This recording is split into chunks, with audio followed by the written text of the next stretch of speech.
Tony चिड़िया अपने बच्चे के साथ रहा करती थी। वो बेचारी बहुत मेहनती थी और वो हर काम कर लिया करती थी। मम्मा, हमें स्कूल की फीस जमा करनी है, कुछ पैसे दे दो या आप मेरे स्कूल में जाकर जमा कर दो। टीचर कह रही थी कि ये सभी बच्चे अपनी अपनी फीस लेकर आएं, वरना स्कूल से निकाल दिए जाओगे। हाँ हाँ बेटा, तुम घबरा क्यों रहे हो? तुम चिंता मत करो, ऐसा कभी नहीं होगा कि टीचर तुमको स्कूल से बाहर निकाले। मैं उससे पहले ही तुम्हारी फीस ले जाकर जमा कर दूंगी। चलो बेटा, अब घर चलते हैं, शाम होने वाली है, फिर तुम्हें कल स्कूल भी तो जाना है। फिर टोनी चिड़िया अपने बेटे को ले जाकर सुला देती है। लेकिन टोनी चिड़िया अभी बहुत परेशान थी, क्योंकि उसके पास एक भी पैसा नहीं था। हे भगवान, मेरे पास ये मुसीबत भी अभी आनी थी। अभी तो मेरे पास एक भी पैसा नहीं है और मेरा बेटा कह रहा है कि फीस जमा कर दो, लेकिन मैं फीस कहाँ से लाऊं? और फिर टोनी चिड़िया अगले दिन अपने बेटे की फीस का इंतजाम करने के लिए कबूतर चाचा के पास जाती है, जिससे कि कुछ पैसे उधार मिल सकें।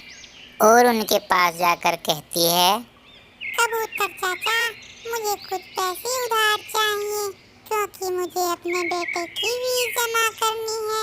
बाद में मैं आपका सारा उधार चुका दूंगी। अरे टोनी बेटा, मेरे पास तो एक भी पैसा नहीं बचा है। मैंने भी अपने बेटे की किताब ले ली है। तुम एक काम करो, कालू कौवे के पास चले जाओ, क्योंकि तुम तो जानती हो कि वो बहुत अमीर है। ठीक है कबूतर चाचा, मैं कालू कौवे के पास जाकर देखती हूँ। और फिर टोनी चिड़िया कालू कौवे के घर की तरफ निकल पड़ती है। मगर उसके मन में एक ख्याल आ रहा था कि पता नहीं वहाँ भी पैसे मिलेंगे या नहीं। कालू भैया, मुझे कुछ पैसे उधार चाहिए। मुझे मेरे बेटे की फीस जमा करनी है और मैं आपके सारे पैसे बहुत जल्दी ही लौटा दूंगी। अरे टोनी बहन, इसमें घबराने की क्या बात है? तुम तो जानती हो मैं सभी को पैसे उधार देता हूँ, लेकिन मैं तुमको उधार तो दे दूंगा। मुझे मेरे सारे पैसे 1 महीने में वापस चाहिए, क्योंकि मुझे मेरी पत्नी को घुमाने ले जाना है। और फिर कालू कौवा टोनी चिड़िया को कुछ पैसे उधार दे देता है। टोनी चिड़िया पैसे लेकर जा रही थी, तभी पीछे से एक चोर कौवा आकर उसके पैसे छीनकर भाग जाता है। टोनी चिड़िया वहीं पेड़ पर बैठकर रोने लगती है। हे भगवान, मेरे साथ ये क्या हो गया? मैंने इतनी मुश्किल से तो कालू भाई से पैसे उधार लिए थे। अब मैं अपने बेटे की फीस कहाँ से भरूंगी? हे भगवान, अब मैं क्या करूं? इधर टोनी चिड़िया बहुत ही दुखी थी और उधर कालू कौवा बहुत ही खुश था, क्योंकि पोपटलाल को उसने ही टोनी चिड़िया के पीछे भेजा था। अरे वाह पोपटलाल, तूने तो कमाल ही कर दिया। टोनी चिड़िया से सारे पैसे छीन लाया। अब ये पैसे सारे मेरे हुए और जो वो 1 महीने बाद देगी वो भी मेरे हुए। कमाई करनी है तो कोई मुझसे सीखे। पूरे जंगल में मेरे जैसा कोई नहीं है। देखा पोपटलाल मेरी चालाकी। तभी टोनी चिड़िया रोती हुई घर आती है और उसका बेटा उससे पूछता है, मम्मा, आपको क्या हुआ? आप रो क्यों रही हो?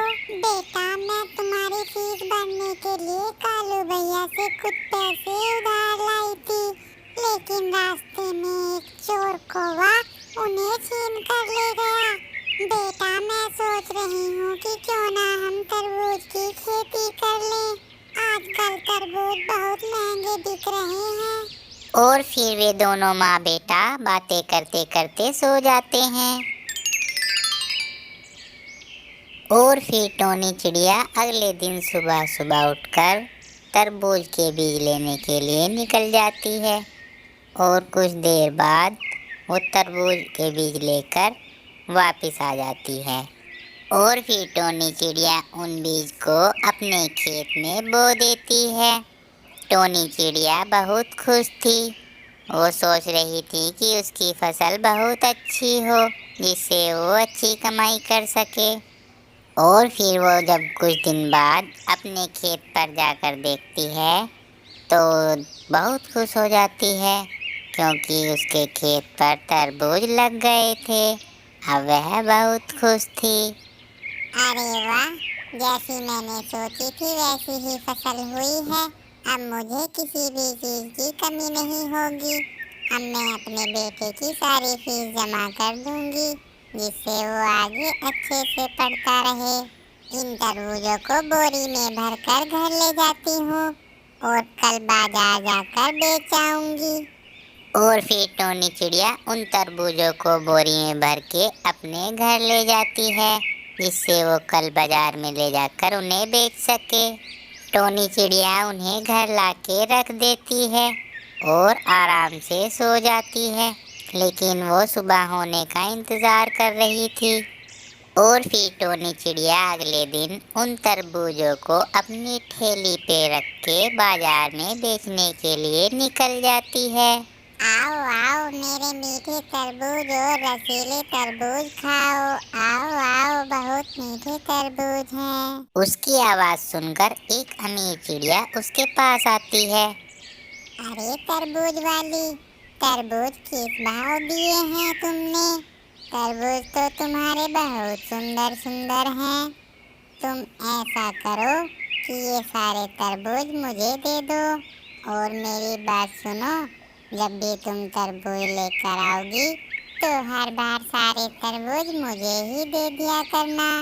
मैं ही तुम्हारे सारे तरबूज खरीद लिया करूंगी और तुम्हें तरबूज किसी के पास बेचने की ज़रूरत भी नहीं पड़ेगी और ना ही तुम्हें तरबूज बेचने के लिए इधर उधर घूमना पड़ेगा। ठीक है बहन, ये तो मेरे लिए बहुत खुशी की बात है।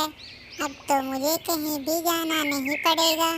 जैसा आपने कहा मैं ऐसा ही करूँगी।